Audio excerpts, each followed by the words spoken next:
mani nung sungidi naikya arbo nung beno sako akal kere bubagara masani mukhangbai nung isu jra nung respect mangka jadi bubagara ni kaisa kokthai kere hiklai nung bo jugo hapli se leta beda ubaki sarigam jotono khulumbai kya ani bung Komlasaran Tripura noni bagi ikaisa social media share khainan ni kaisa video mas nam ka video ma khaimane karan ukhate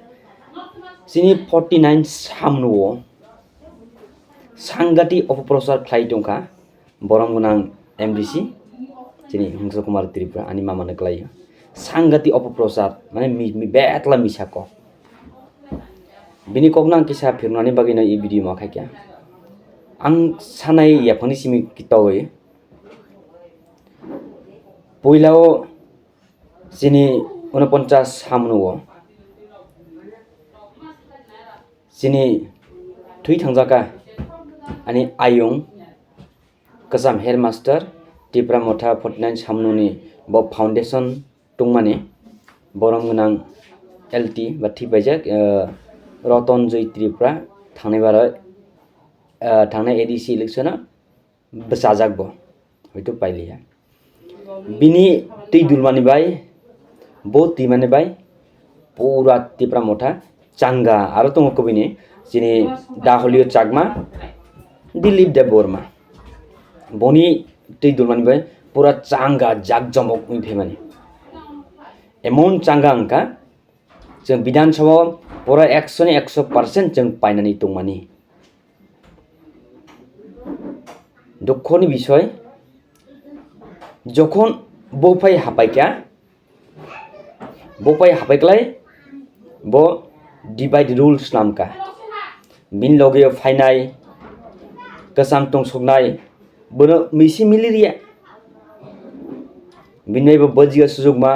बजिगा सानानै ब्लामा बजिगा एक्रनि ब्लामा सुरु बगनमां tlang इंग्लाय Tripura मतो जागे कसम तंनाय बो खा कयलायखा এই স্রাই প্রমাণ যখন ক্যান্ডিডেট মানিফিকা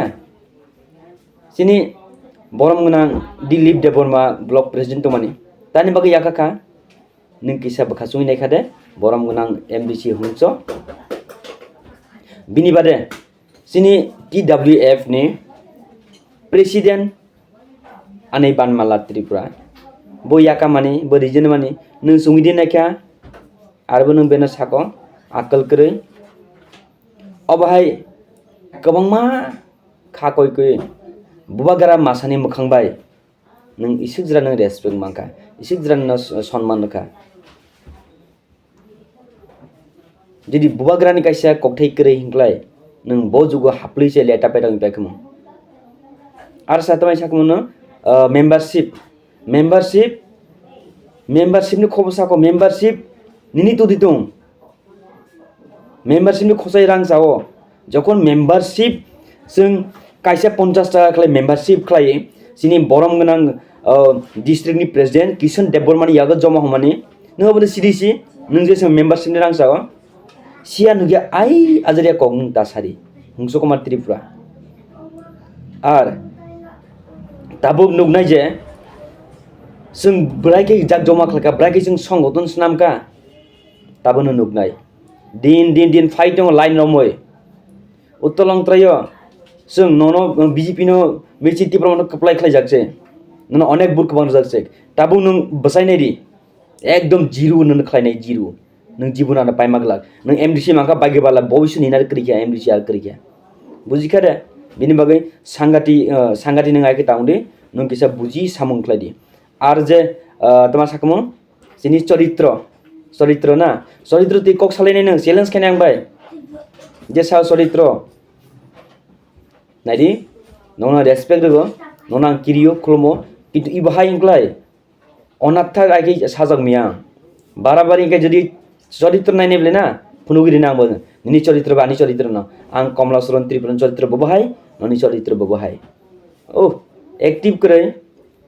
आरो नों तिनि नों साका जे एक्टिभ करै कसामजों नायखा बो कामखायमिया एक्टिभ करै बाइकले एक्टिभ करै जे जिगाव जे जिगा जों हानाय अजिगा स्राय स्राय प्रमाण तैनिखौसो नों जे 2 नाम्बारि खायमानि बिनि बागैनो साखनाबले ससियेल मिडिया थांनाय बारा हुंस बिनि सिपा बिनि बुखं थुबो हे कायसे बुरा सावनि बखारेका निनि आक्कल उदिनो हुंजागो बिनि बागै पार्टी खायदि कक करे किन्तु पार्टी खायबाबो अतिरिक्त दुसाराव ताख्लायदि जाया तास नामदि बिनि बागै नों सानाय निनि जिगा नों तोंदि नों काम खायदि कक करे नों बुसुक फारि साइटुक दि माता आं साप्लाय नों लारलाय एमडीसी बो सामिया मेम्बार बुजा फाबजे नों आरो पाइगला जीवन नों आरो पाइनान ताजो कारण निनि बैकग्राउंड ब्रुक सी बेक्या निनि बैकग्राउंड सी बेक्या जों बुसुक खालगि तंखानो ना बुसुक खालगि तंखानो चिन्ता देखलाय क्या बा बा जों जुदि पुरा तिप्रा मोटा खाय इजिगा जों स्ट्रंगै तुंया हंख्लाय नों फाय इजिगा फाय एमले बसान नाय आंखमु जों जुदि दुर्बलता हंख्लाय नों फाय इजिगा आश्रय माय आंखमु नों सब आश्रय दबा तिप्रा मोटा नों सब आश्रय दो हैं नों सब आश्रय दो हुंसो कुमार त्रिपुरा नों आश्रय दो तिप्रा मोटा आश्रय दो तिप्रा मोटा सब तुम निनि बाइगना रो बखारुई अब नों चिंता खालाय वासे नों साकाबा बा तावख्लाय जेफारे मिसा सिका मिसा सांगाति मिसा साका नों हुंसो असुक तालायदि आर किसाबो नों सुनि नांगले इलेक्शन पाइख्या बुजाखा